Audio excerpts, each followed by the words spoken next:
Hi everybody, welcome back. This is part 2 and or chapter 2 of a rough running E150 van. In the previous episode, we replaced a split and leaking vacuum hose that ran back to some type of vacuum manifold.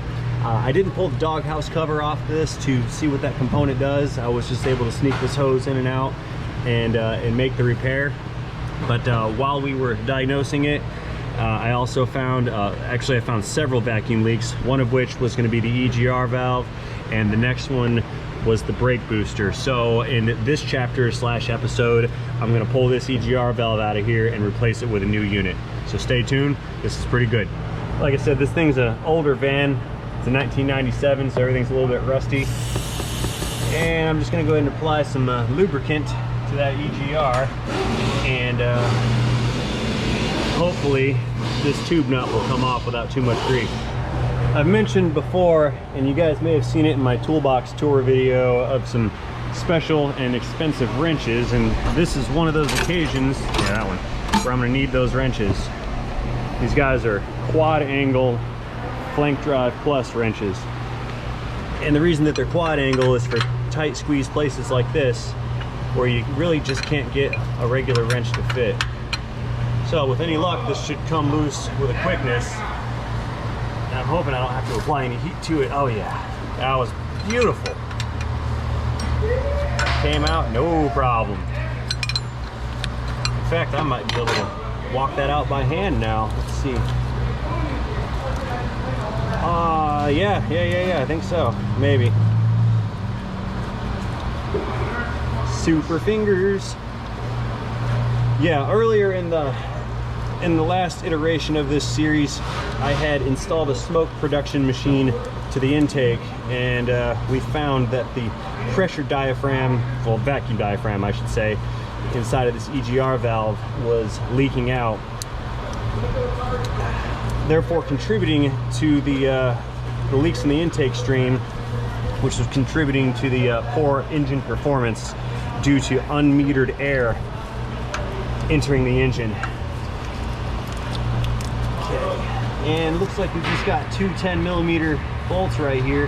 This valve's going to pop out of place, and we'll go ahead and inspect the tubing inside of there, or the port inside, and make sure that's not clogged while this is off, and then we'll get that new valve slapped in.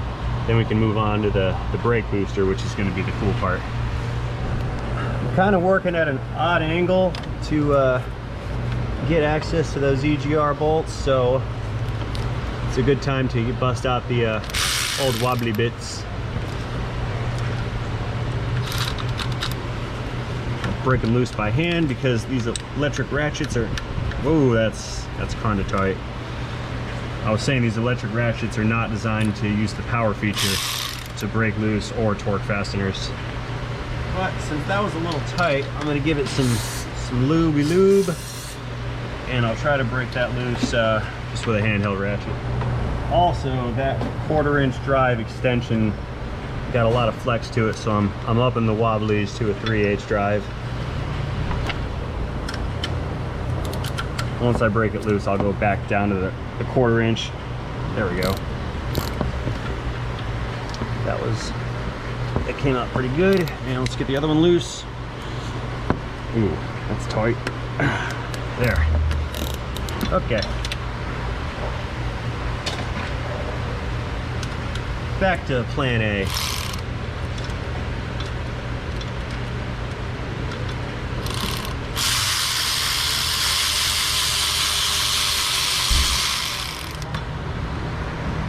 There's one of them.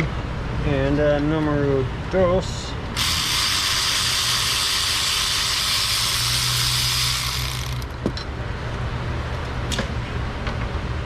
Let's see if this is going to come off easily. Yes, beautiful. Okay, that port looks really good. There's no carbon buildup in there. Let's go ahead and shine some more light on the subject. Yeah, it's not built up full of carbon, so that's looking pretty good. I'm just gonna go ahead and scrape this gasket off right here, and we'll pop that new valve on. Hopefully I could just get behind it and it'll come off as one piece. Yeah, oh, good. Good, good, good. That makes for an easy repair.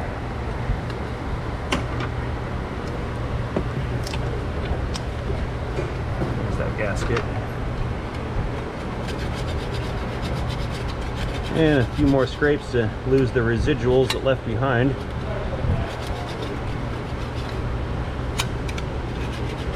That's on there pretty thick. I'm gonna ziz wheel that to make sure it's nice and clean.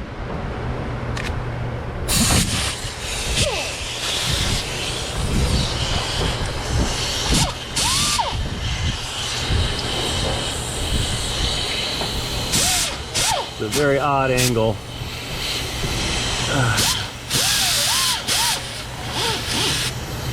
But I think I can. Yeah, some parts I really can't get. Try to re-angle this. There, that's a little better. Visibility's not, but sorry if you guys can't see.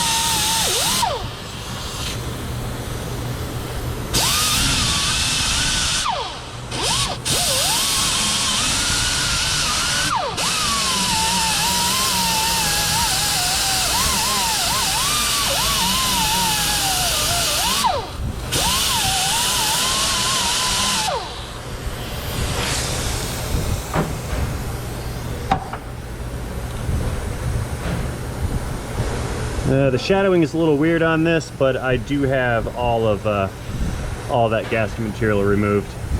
This is good to go. Let's find the new one, get that installed, and we'll move on to that brake booster. Okay, I've got my new unit right here. As usual, I'll do a quick side-by-side comparison. Everything's looking good. It's gonna match up. So I'm gonna go ahead and install this thing right now. What I'll do is stick the bolts into it and then install the gasket over the bolts, like so. Actually, that's a tight fit. I'm gonna have to thread those on. All right, well, seeing as how I can't install this by hand, I will just use a tool to help me, and we will thread this gasket onto these bolts.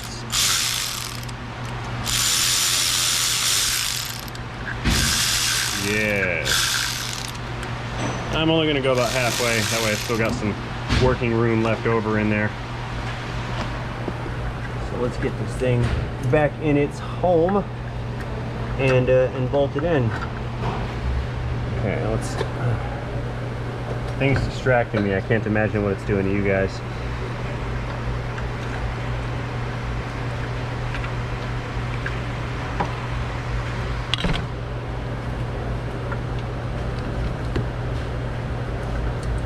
I'm gonna have to back one of these bolts out a little bit. It's sticking out too far to line up with its hole. There.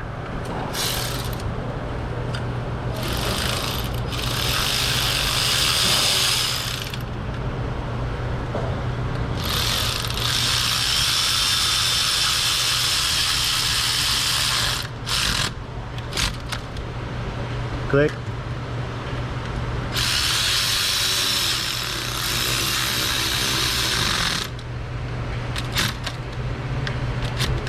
And click again.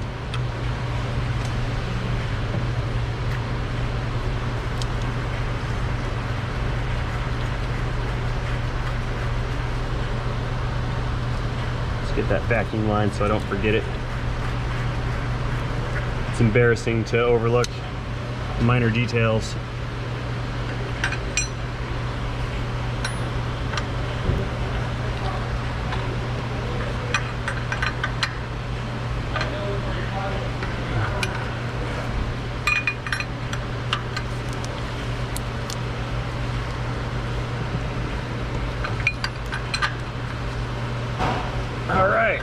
now that we got that EGR done, I'm gonna go ahead and get started on this brake booster. And I've already got my new one here. Let's go ahead and pull this thing out, see what it's looking like out of the box.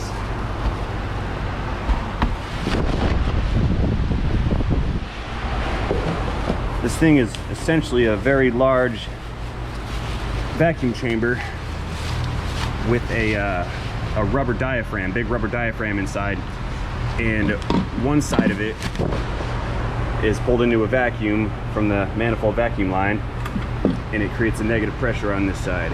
And when you apply pressure on the brake pedal, it overcomes the spring that's in there, that spring. It'll overcome that spring, and that's the driver effort. And then the vacuum will pull that diaphragm, which is attached to that little rod there. That rod will come out and actuate the plunger in the brake master cylinder, and that's how this thing generates hydraulic and vacuum braking assist. Pretty cool. So these installs are fairly straightforward. I need to go inside. This is the interior side of it. Go inside and detach the brake lever from this rod right here. Pull these 4 bolts out, and on this side pull those nuts off, and then the brake master cylinder will come off of there. Then I can slide this unit out and stick the new one back in there, and then reverse procedure to complete the installation. And due to all this crusty corrosion here, I'm gonna need to apply some penetrating lube, because when it's rusty, love the lube. There we go. I'll let that soak in while I detach the components on the inside. Okay, moving it to the interior. We can see this is retained by a spring-loaded pin. I'll pull that pin out, slide off this brake pedal switch, and then the pedal should just slide over. And then all I've got to do is pull these nuts off, and then it'll free the booster up from the firewall.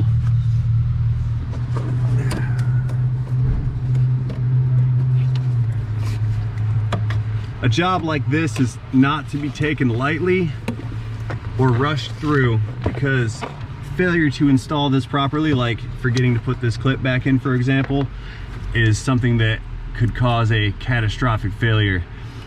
For example, if this brake pedal were to become detached while they're driving, then you lose the ability to stop the car, and that would be bad. Come off. This little washer right there. Come here.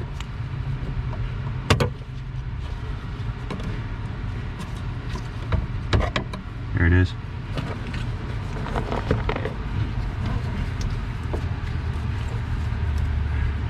Oh, I can't reach with my elbow. I'm all out of space.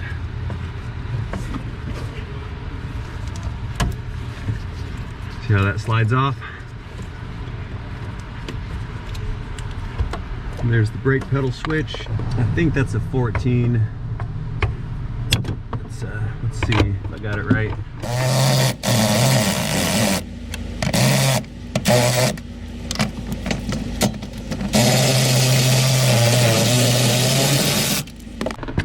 I'm gonna leave 2 of these in partially, just to make sure that the unit stays while I disconnect the master cylinder from the other side. Uh-oh, my battery's getting a little weak.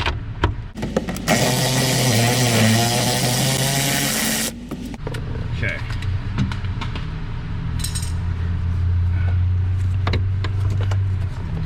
Now let's hook that back up and give it a push. Now it's broken loose, so I'll be able to pull it out easily from the other side. This coolant bottle is definitely in the way.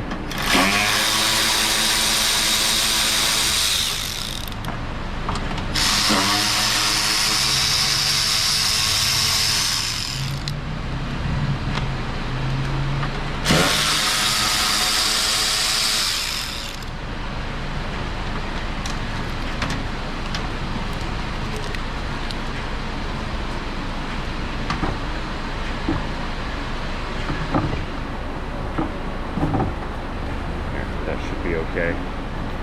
I'm gonna try to remove this without breaking into the hydraulic system. I'm just going to unbolt this brake master cylinder and try to just pull it out of the way enough to squeeze this booster out of its position. I might be able to pull it off, I might not. We will see.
Alrighty, one more nut and it's loose. Ooh, that one's rusty. No worries, I'll just hammer it on.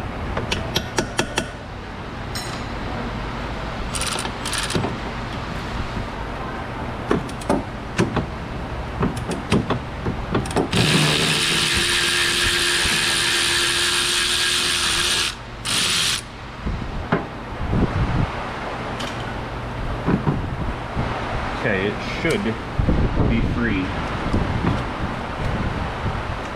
No way. That thing's stuck on there. More lube.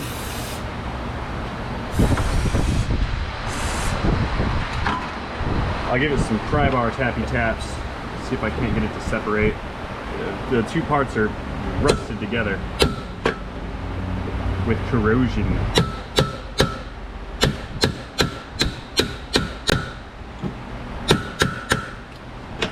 Wow.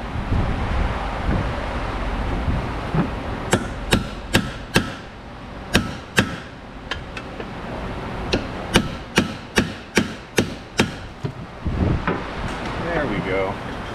Sort of.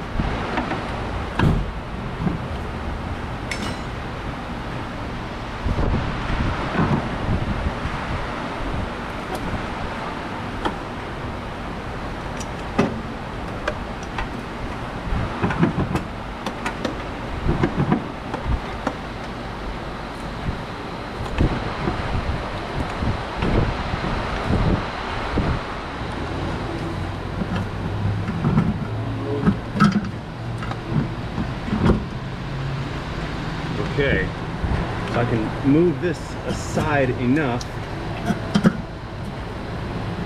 I should be able to squeeze this booster out of here. Should.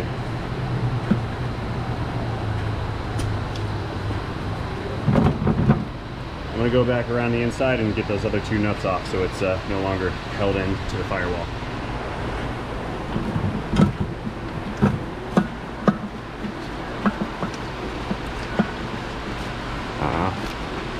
Come on. I think I'm gonna win.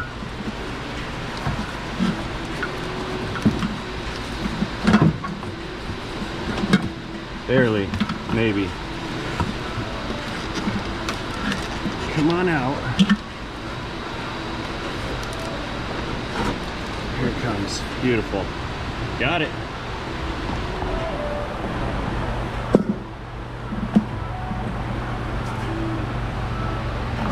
Saw the smoke coming out from this side, which means that diaphragm in there is punctured because the leak was coming from one side. Remember, we put smoke on this side and we saw it coming out on that side.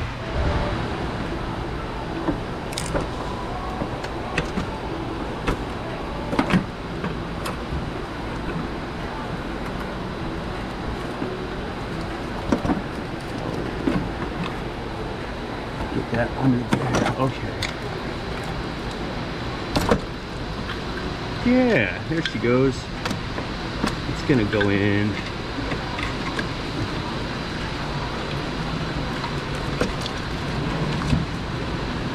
Pretty tight clearances, but it's gonna go.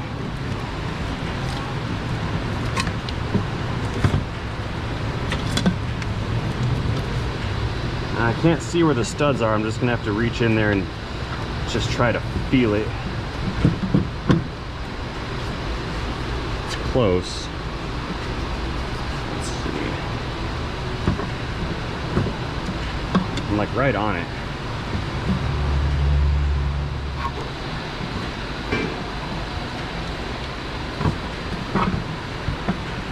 Oh, come on. Why won't you go in? I'm trying to get one bolt in and then rotate it to line the other one up.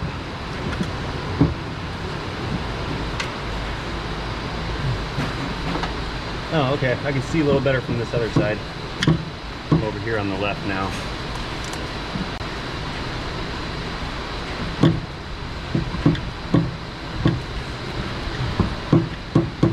Maybe if I just give it a shove. Yeah, that's it. Okay. Let's go install the nuts and use them to pull it into position. Or nuts. Alright, I've got two of the studs in. Third one's lined up and that one's giving it a little grief. So, perhaps I'll put the brake lever on it and use the brake lever to maybe pull it through. Now I'll have to push from the other side. But before I touch it, I'm going to go ahead and get these ones started so it can't fall back out again.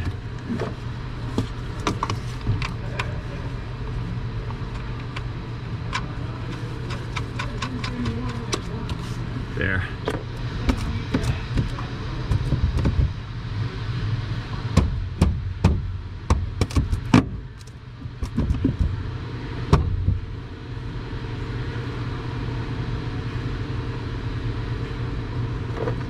Yeah, the fitment is just not exact enough to really get it to slide in. It's those Chinesium parts.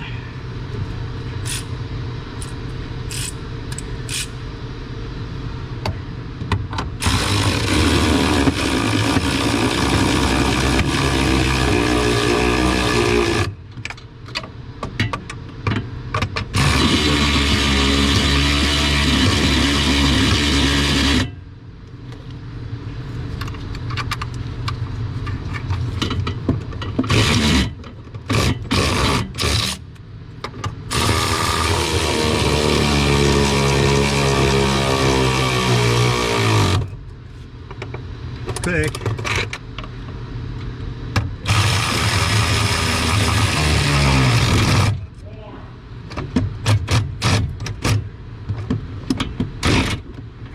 Thick.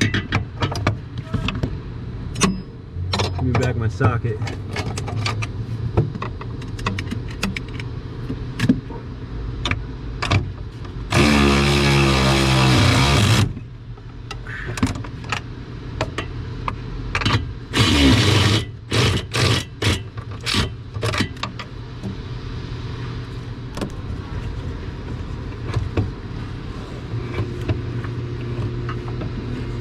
Thing doesn't fit worth a crap. I don't like this Chinesium. Okay, yeah, this thing fits like crap. See how far down this is right here versus how much space there is at the top right here. Maybe you can see it there by my fingy. Yeah, it's not centered properly. I'm pulling this thing back out. This isn't right.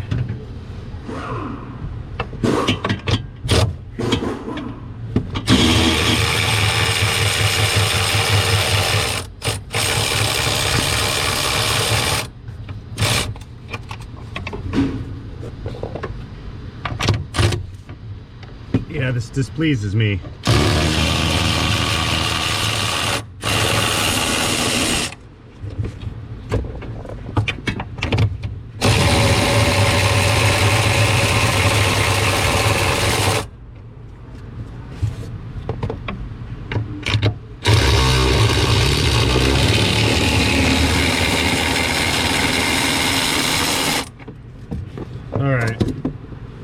Let's yank this piece of junk back out again. Cool. So as much fun as this was to get in, now I gotta get it back out again. Made in China.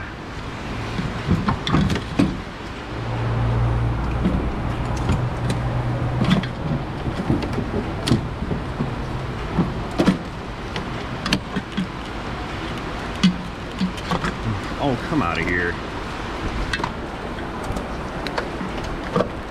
I don't even want to mess with this.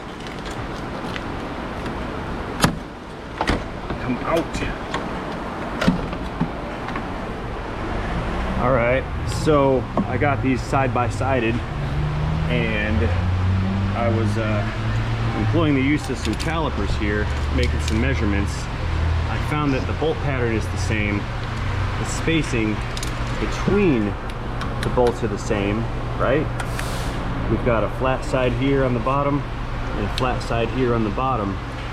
And I realized my error was it was technically sort of installed upside down. If we take a look down here, I was orienting this based on the location of the check valve.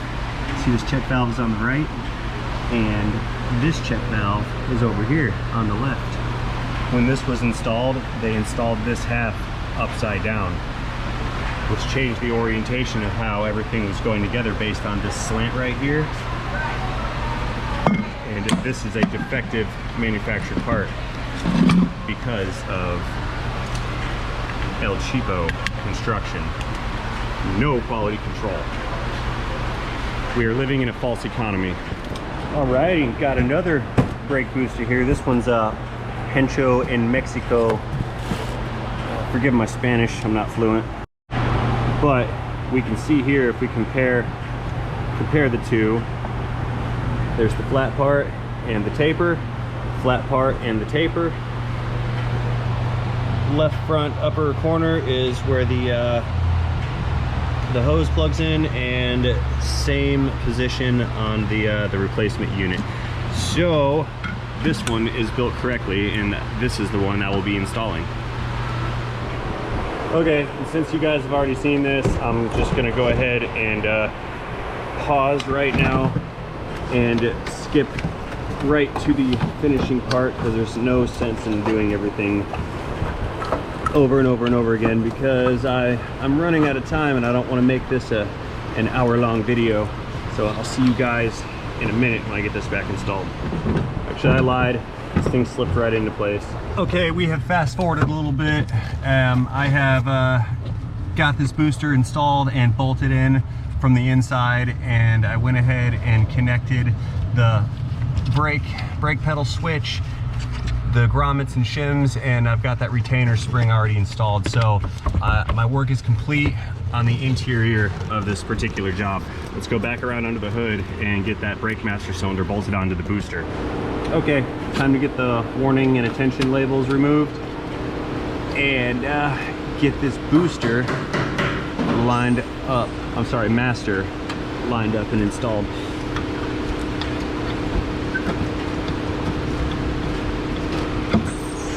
Oh, there's a coolant hose in the way. There we go.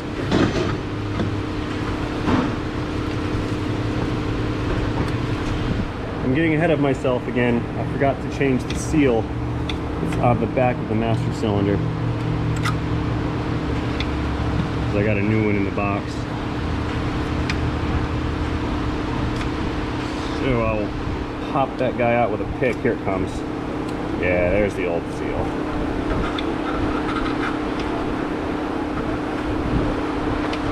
Old one, new one.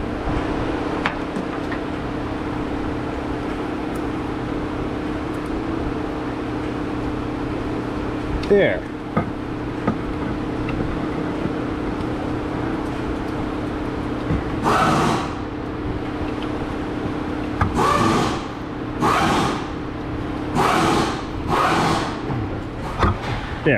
There we go. Now we're cooking.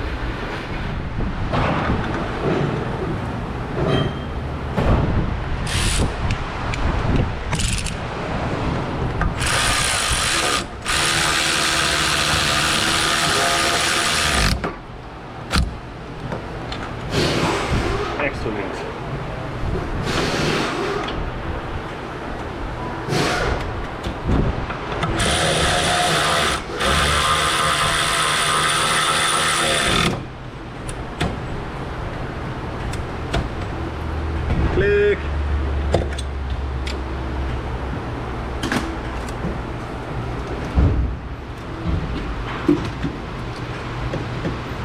Come on, bracket.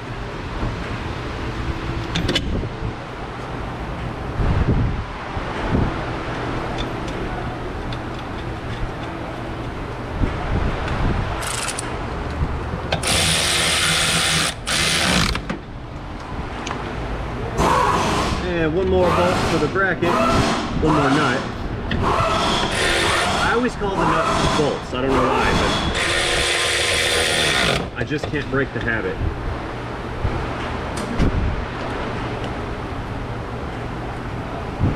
This sensor is for the brake fluid level.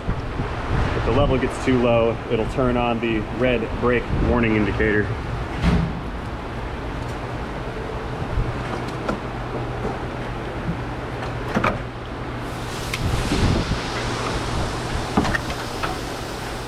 Alrighty, I'm in the home stretch now, but I am still waiting on that broken intake tube. That's the first leaking part that we found. We tried to get one from the junkyard because I believe they're national back order for eternity, but the one at the junkyard had the same problem.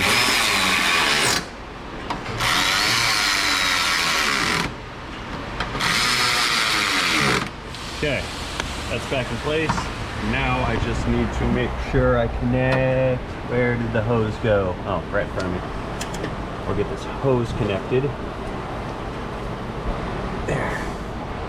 And of course, I must not forget the clamp. All right. Everything here is now installed. I am done, and well, I'm done for now until I get that new intake tube. All right, I'm gonna sneak this throttle body cover thing back into its position. Get that bolt in. Which bolt was it? This one. Oh, wrong way. Click.